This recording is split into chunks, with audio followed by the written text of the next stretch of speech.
Salut à tous, j'espère que vous allez bien. On va faire une très grosse vidéo sur les sociétés en immobilier et les holdings. On va vraiment tout expliquer de A à Z. Donc posez-vous confortablement, ouvrez les yeux, restez attentifs, prenez des notes. On va tout décortiquer. C'est un petit peu mon petit cadeau voilà, de fin d'année pour commencer aussi 2021 correctement. Les informations que vous allez voir là, elles sont à jour pour 2021, même les chiffres que je vais vous donner. Donc on va voir beaucoup de choses, je vous explique ça dans le sommaire et puis après vous pourrez regarder sur YouTube directement, il y a comme des chapitrages, vous pourrez revenir, voilà. Vraiment, prenez le temps et n'hésitez pas à me dire en commentaire ce que vous pensez de cette vidéo et à y revenir régulièrement. Donc on va voir c'est quoi une holding, à quoi ça sert, pourquoi détenir plutôt en holding et en société qu'en nom propre. Donc on va faire les définitions et des explications sur les trois possibilités pour détenir de l'immobilier aujourd'hui en France. On va voir aussi les principes importants des holdings et des sociétés, comme par exemple le régime mère-fille. C'est extrêmement important dans le cadre de la holding de comprendre ce type de régime-là. On va décortiquer l'intérêt fiscal qui peut être énorme, entre 20 et 70% d'économie. Donc je vais vous donner au niveau des impôts, donc c'est énorme. Je vais vous donner les chiffres, les calculs, vraiment on va regarder tout ça en détail. Aussi, point très important, j'ai envie qu'on casse les idées reçues sur les holdings et les sociétés parce que très souvent, les gens disent « mais au final, quand on prend en compte le fait qu'on doit sortir l'argent des sociétés, je vous expliquerai ce que c'est ça, mais on paye plus d'impôts que si on avait acheté le bien en nom propre. » Ce n'est pas vrai, donc je vais vous donner les chiffres et on va finir par les 4 points qui ont fait la différence dans mon parcours, qui m'ont permis de passer en fait de gars comme tout le monde, qui a commencé à acheter un garage il y a 11 ans à personne aujourd'hui qui a un patrimoine immobilier qui est supérieur à 5 millions d'euros. Donc tout ça, je l'ai fait grâce au système de société et de holding que j'ai mis en place. Donc on va regarder ça en détail ensemble, donc profitez-en bien. Donc on va commencer tout de suite par la définition et l'explication de la détention d'un bien immobilier, c'est-à-dire comment on en est propriétaire. Il y a 3 options pour être propriétaire d'un bien immobilier et en fonction de ces options-là, on ne va pas avoir le même régime fiscal et on ne va pas avoir les mêmes possibilités. Option numéro 1, vous êtes propriétaire de votre bien en nom propre. Donc, Romain, il possède un bien immobilier. Voilà, point barre. C'est très simple, c'est ce qu'on utilise en général quand on débute en immobilier ou quand on est propriétaire de sa résidence principale. Donc du coup, tous les revenus qu'on va avoir avec ce bien immobilier vont être imposés à l'impôt sur les revenus. Et vous savez, l'impôt sur les revenus, il y a des tranches d'imposition. On appelle ça la tranche marginale d'imposition. Il y en a plusieurs. La plus connue, on va dire, c'est la 11% qui est en dessous de 26 000 euros environ par an. Puis on passe à 30% d'imposition. Puis on passe à 41 et ainsi de suite. Je vous mets un petit schéma pour que vous voyez un petit peu ça. Option numéro 2, vous détenez une société qui détient un immobilier. Donc vous, en tant que particulier, Romain, il détient une société, par exemple une SASU, une SCI, il faut un associé pour une SCI, et cette société-là détient un bien immobilier. Donc ça, c'est ce qu'on fait souvent quand on se dit, voilà, je vais commencer à avoir un peu trop d'imposition. Là, ma tranche marginale d'imposition, elle est à 30%. Donc, je vais créer une SCI pour payer moins d'impôts. Voilà, c'est ce qu'on se dit. Ça, c'est l'option numéro 2, mais on va rentrer dans le détail. Et puis, il y a l'option numéro 3. Vous détenez une société, c'est la fameuse holding, qui détient une société, qui détient un bien immobilier. Donc, Romain, il détient une société, la holding, j'en suis propriétaire, par exemple à 100%, une SASU. Et cette SASU, elle détient une SCI ou une autre SASU, peu importe, une autre société. Et cette société-là est propriétaire du bien immobilier. Donc la holding, je vais vous donner les définitions vraiment plus loin dans la vidéo. On va vraiment y aller crescendo. Vous allez vraiment tout savoir après tout ça. Donc il y a ces 3 possibilités pour pouvoir détenir des biens immobiliers en France et chacun a des avantages et des inconvénients. On va y revenir. Bon, vous l'avez bien compris, le problème de détenir des biens en nom propre, c'est qu'au bout d'un moment, votre tranche marginale d'imposition, elle va exploser. Et le moment où ça commence à être vraiment critique, c'est quand vous êtes une personne qui est à la tranche marginale d'imposition de 30%. Ça arrive vite, c'est 2 000 euros par mois, grosso modo, c'est 26 000 euros par an. Donc ça va très vite En général, on se pose la question de créer une société quand on arrive vers la TMI de 30%, donc 2 000 € par mois. Et bon, si vous avez un salaire aujourd'hui de 1 800 €, voilà, le salaire moyen des Français, c'est 1 900. Donc vous êtes Français moyen et que vous rajoutez des biens immobiliers en nom propre, très vite, vous allez arriver à cette TMI de 30%. Et selon comment vous faites les investissements, ça peut poser des problèmes. Alors, je sais qu'il y a des déductions d'impôts au régime réel et ainsi de suite. On y reviendra plus tard, mais c'est pour expliquer les grands principes dans un premier temps. Donc, en général, on veut créer une société pour passer à l'impôt sur les sociétés et pour ne plus être à l'impôt sur le revenu. Et l'impôt sur les sociétés, il a une particularité, c'est qu'il est compris entre 15% et 26,5%. Alors 26,5%, c'est au 1er janvier 2021 que ça s'applique. Donc, on le voit, si votre TMI, elle est à 11%, que vous rajoutez la CSG-CRDS 17 et quelques, vous êtes déjà à 28,2%. Et si votre TMI, elle est à 30%, c'est-à-dire quand vous gagnez 2 000 € par mois, et que vous rajoutez la CSG-CRDS, vous êtes à 47,2%. Donc là, ça devient très compliqué de détenir des biens immobiliers en nom propre, notamment quand on n'a plus de déduction fiscale à faire. Et c'est ce qu'on appelle le fameux cash squeeze, c'est-à-dire quand vos dépenses sont plus importantes que vos revenus et en général, vous n'avez plus la possibilité de payer vos impôts parce que vous n'avez plus de déduction fiscale et vous êtes imposé à 47,2%. Mais je vais développer un petit peu tout ça plus tard. Donc, ce qu'on va voir dans un premier temps, c'est en quoi c'est avantageux d'avoir des sociétés à l'IS et éventuellement une holding. Et on va casser des idées reçues, j'ai pu le dire, en mettant en avant les chiffres. Parce qu'on dit souvent qu'on paye plus d'impôts quand on a des sociétés à l'IS, mais ce n'est pas vrai et dans 99% des cas. Donc je vais vous expliquer. Il y a vraiment trop de conneries, je ne peux pas le dire autrement, qui circulent sur les modes de détention liés à l'impôt sur les sociétés, sur le LMNP et sur le LMP. N'oubliez pas, le LMNP et le LMP sont des régimes pour débuter l'immobilier.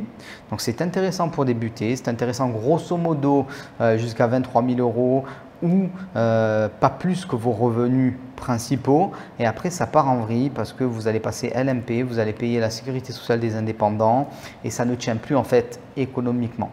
Alors point numéro 1, l'IS c'est un système fiscal extrêmement avantageux tant que l'argent reste dans les sociétés. Retenez ça.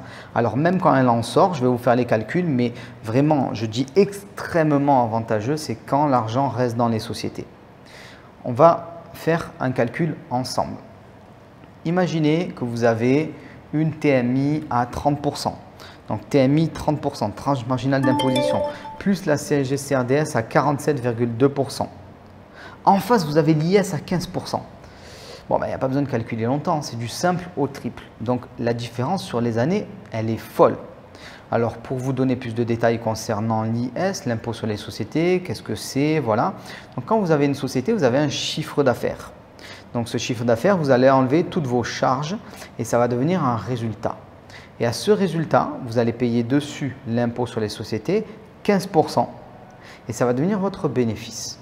Donc là, on voit bien que entre 47,2% et 15%, il y a du simple au triple, il n'y a même pas besoin de calculer, j'ai envie de vous dire, c'est facile. Tant que l'argent reste dans les sociétés. Et même si vous êtes dans la tranche d'imposition supérieure de l'IS, parce qu'il y a plusieurs tranches, en fait il y en a 3, une à 15% jusqu'à 38 000 € par an, une à 26,5% jusqu'à 500 000 € par an grosso modo. Donc en gros, on est tous maximum à 26,5%. Donc il y a le deuxième cas. Quand l'argent sort de la société, quand on veut récupérer cet argent en nom propre, parce que comprenez une chose, le bien, comme je l'ai dit, il est la propriété de la société. Vous détenez une société qui détient un bien immobilier. Donc le bien, il appartient à la société. Si le bien immobilier gagne de l'argent, c'est la société qui en est propriétaire. Donc si vous voulez en être propriétaire à votre tour, il faut vous verser soit un dividende, soit un salaire. Alors le salaire, on oublie tout de suite parce que grosso modo, c'est 50% qui disparaissent. Sauf quand on se prend des tout petits revenus type au-dessus du SMIC à peine. Mais bon, voilà. Donc grosso modo, le salaire, vous oubliez tout de suite. Ce que vous allez faire pour vous payer aujourd'hui, c'est que vous allez vous verser un dividende et vous allez payer une flat tax dessus. Alors, je ne vais pas rentrer dans les détails parce que le dividende, il y a deux types de dividendes. Si on veut, il y a le dividende tel qu'il est, et il y a surtout le dividende distribuable. Tout ne peut pas être distribué. Pour faire très très court, vous pouvez distribuer votre bénéfice moins les amortissements. Voilà. Après ça, je vous laisse rentrer dans le détail, mais déjà comprenez les bases, c'est le plus important.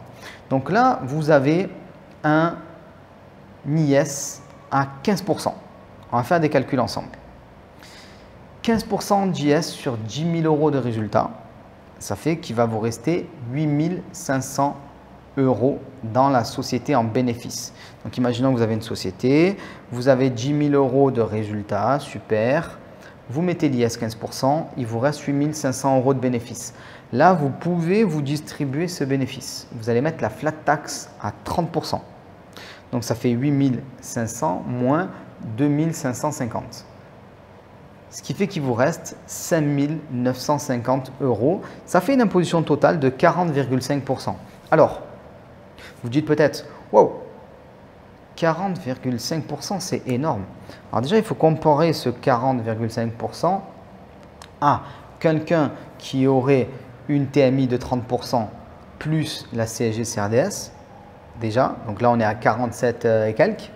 Et encore plus, une personne qui réussirait à avoir une TMI à 41%.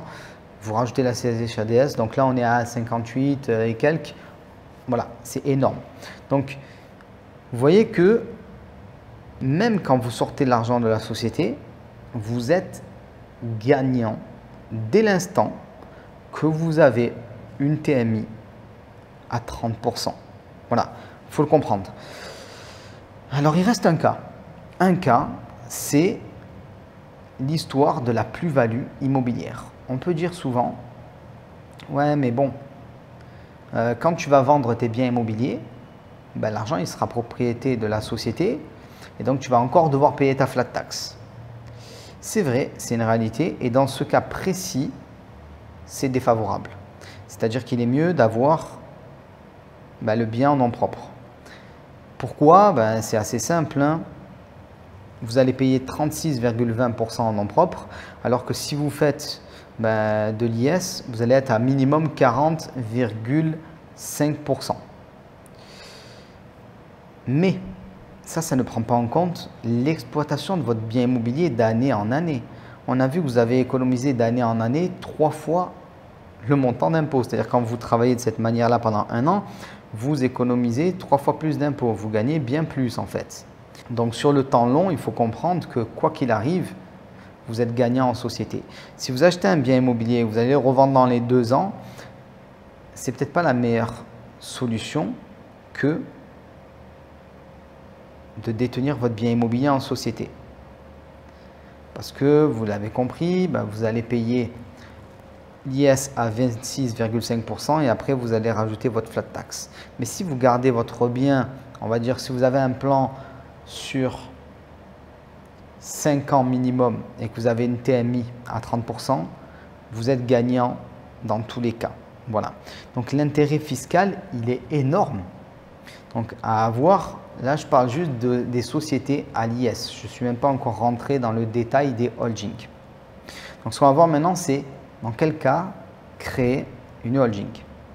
Alors le premier point qui est important, c'est de pouvoir faire circuler l'argent entre les sociétés sans payer d'impôt sur le revenu. On a vu, normalement, si vous voulez récupérer votre argent en nom propre, quand vous avez un bénéfice dans une société, vous devez vous verser un dividende à 30%. Et du coup, voilà, vous payez, c'est un impôt sur le revenu, le dividende. Donc, vous payez 30%. Là, il y a ce qu'on appelle le régime mère-fille qui permet donc de faire remonter les dividendes d'une société fille vers la société mère avec 1,5% d'imposition. Donc il y a une différence énorme. Si vous aviez eu un bénéfice de 10 000 et que vous voulez le prendre en nom propre, vous allez payer 30%, 3 000 euros. Mais si vous faites remonter cet argent-là vers une holding, il y aurait juste 1,5% soit 150 €. Et quel est l'intérêt? Donc, vous faites remonter l'argent vers la holding. L'objectif, c'est de pouvoir le réinvestir dans d'autres sociétés de votre groupe immobilier.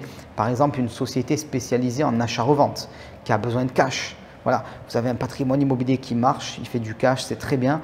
Ou vous avez une société commerciale, voilà, classique et quelconque, hein, vous pouvez être boulanger. Voilà, vous avez une boulangerie, elle est reliée à votre holding. Votre boulangerie, elle fait du bénéfice. Tant mieux, vous faites remonter le bénéfice et boum, vous réinvestissez pour acheter des biens immobiliers. Alors, soit vous faites des apports avec cet argent, soit vous achetez des biens immobiliers en cash, ou soit juste vous faites constater à la banque que vous avez pas mal d'argent sur vos sociétés et que ça fonctionne plutôt bien pour vous.